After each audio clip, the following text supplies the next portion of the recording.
Hello बच्चों, कैसे हो आप सभी। आज हम एक्सरसाइज 1.3 करने वाले हैं और ये चैप्टर नंबर 1 का क्लास 10th का एक्सरसाइज 1.3 है मैथ्स का हमारा। और इस एक्सरसाइज के अंदर आपको रेशनल और इरेशनल नंबर्स जैसे कुछ कंसेप्ट देखने को मिलेंगे।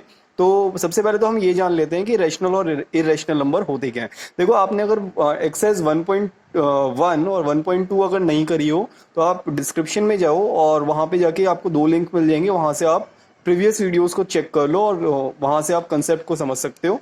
तो हम थोड़ा आगे बढ़ते हैं और पहले ये समझते हैं कि हमारे ये रेशनल नंबर और इरेशनल नंबर्स हैं क्या। आपने छोटी क्लासेस में पढ़ा होगा कि what are the rational numbers और इरेशनल नंबर्स, है ना, पढ़ा है ना। तो रेशनल नंबर्स वो नंबर्स होते हैं जो कि पी अपॉन क्यू की फॉर्म में होते हैं।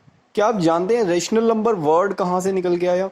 आप अगर इसमें चेक करें तो ये यहां तक अगर हम देखें तो एक वर्ड निकल के आ रहा है रेशो, है ना। तो अब से बिल्कुल ध्यान रखना है हमें, जहां पे वर्ड आ रहा है रेशो वो है रेशनल नंबर, ठीक है। जहां पे इरेशनल यानी कि रेशो नहीं है तो वहां पे क्या है, वो है मेरा इरेशनल नंबर। तो इरेशनल नंबर वो नंबर होते हैं जो पी अपॉन क्यू की फॉर्म में नहीं होते और रेशनल नंबर वो नंबर्स होते हैं जो पी अपॉन क्यू की फॉर्म में होते हैं। यहाँ पे क्या होगा, रेशियो होगा, रेशियो, समझ रहे हो।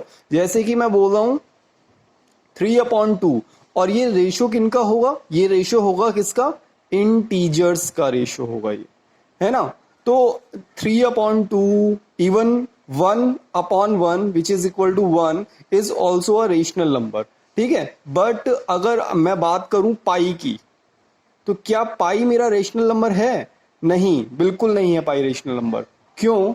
बिकॉज जब मैं पाई को सॉल्व करूंगा तो ये 3.142 डॉट डॉट डॉट डॉट करके इन्फानेट तक चलता जाएगा। यानी कि जब मैं इसे ब्रेक डाउन करूंगा किसमें, पी अपॉन क्यू की फॉर्म में, तो ये क्या हो जाएगा 3.142 डॉट डॉट डॉट।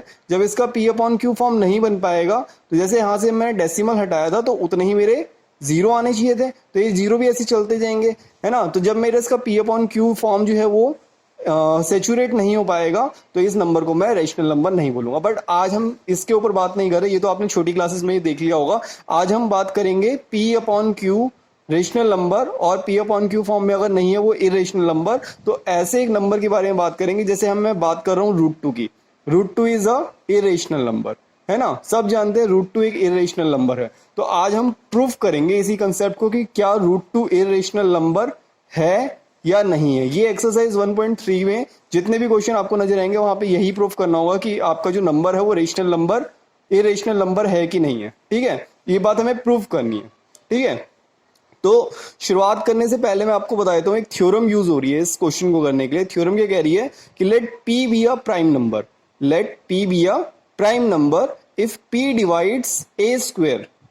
पी जो है वो ए स्क्वेयर को डिवाइड कर देगा, then P also divides A square where A is a positive integer. तो ये बात को समझते हैं, ऐसे ये कह रहा है कि अगर जो पी है वो ए स्क्वेयर को डिवाइड कर देगा तो देन पी जो है वो ए को भी डिवाइड कर सकता है। यानी कि अगर मैं बात करूं पी जो है वो 2 है और क्यू जो है वो मेरा 4 है। दिख रहा है सभी को, है ना। देखो ध्यान से आते हैं इसी कंसेप्ट पे। अगर मेरा पी जो है वो 2 है और क्यू मेरा क्या है, 4 है, तो अगर मैं देखूं तो 4 जो है,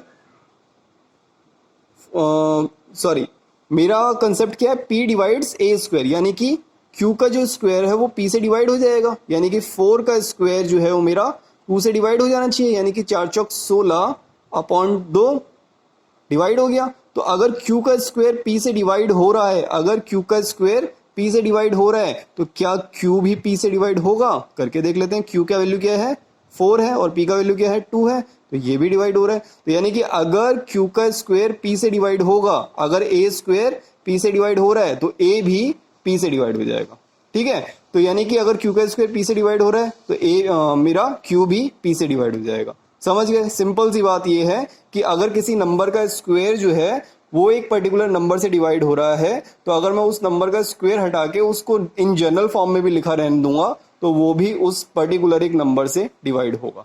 अगर स्क्वायर डिवाइड होगा तो बिना स्क्वायर के भी डिवाइड होगा, ठीक है। तो अब मुझे प्रूफ करना है, proof that √2 is a irrational number.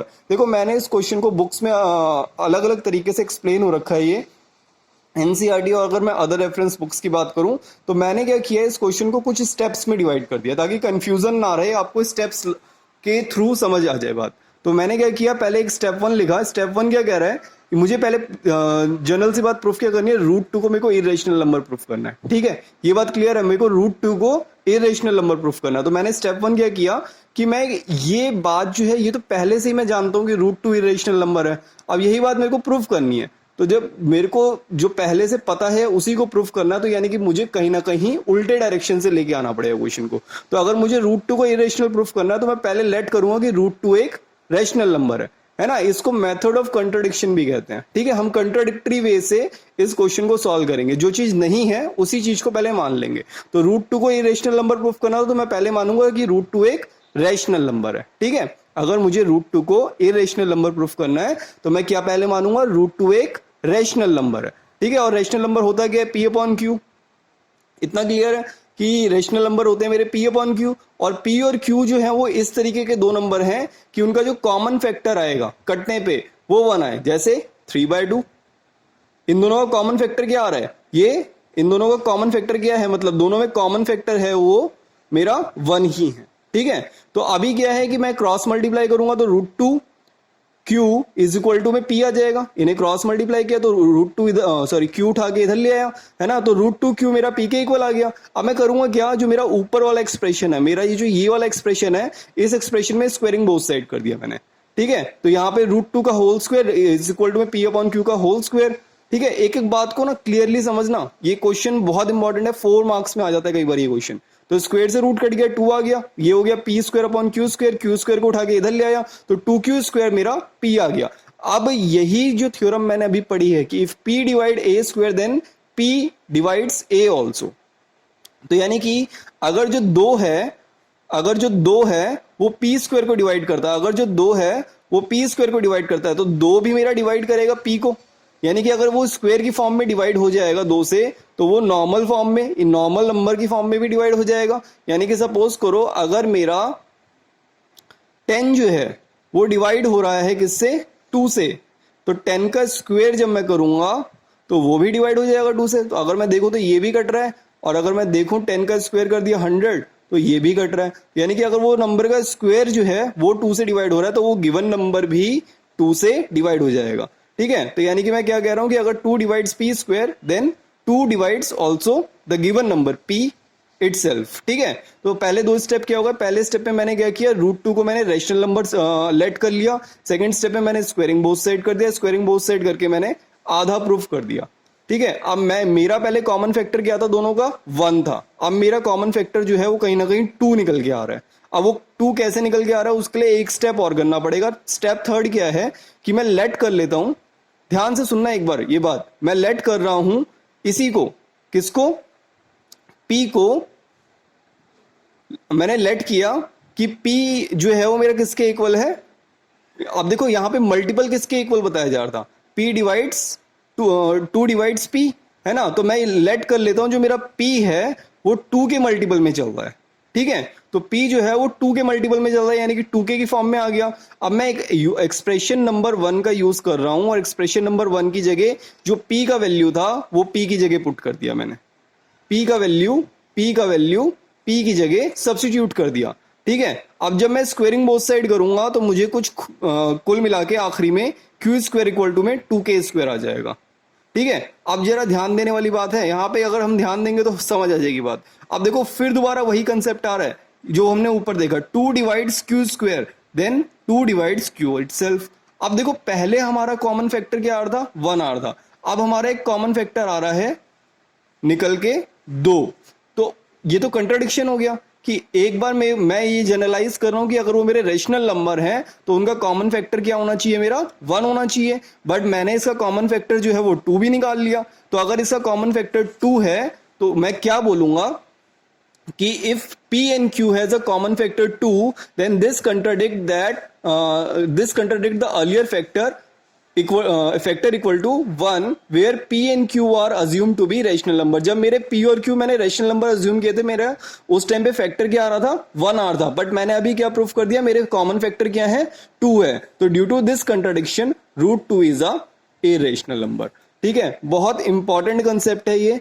अगर आप इसको इसी तरीके से एक बार फिर दोबारा से पूरा वीडियो बैक करके देखें और समझने की कोशिश करें, मैंने 4 हिस्सों में बांटा है। एक बार शॉर्ट में फिर से बता देता हूँ क्या किया मैंने क्या किया, मुझे रूट 2 को इरेशनल नंबर प्रूफ करना था। मैंने पहले क्या किया, रूट 2 को रेशनल नंबर लेट किया, इसी को मेथड ऑफ कंट्राडिक्शन कहते हैं।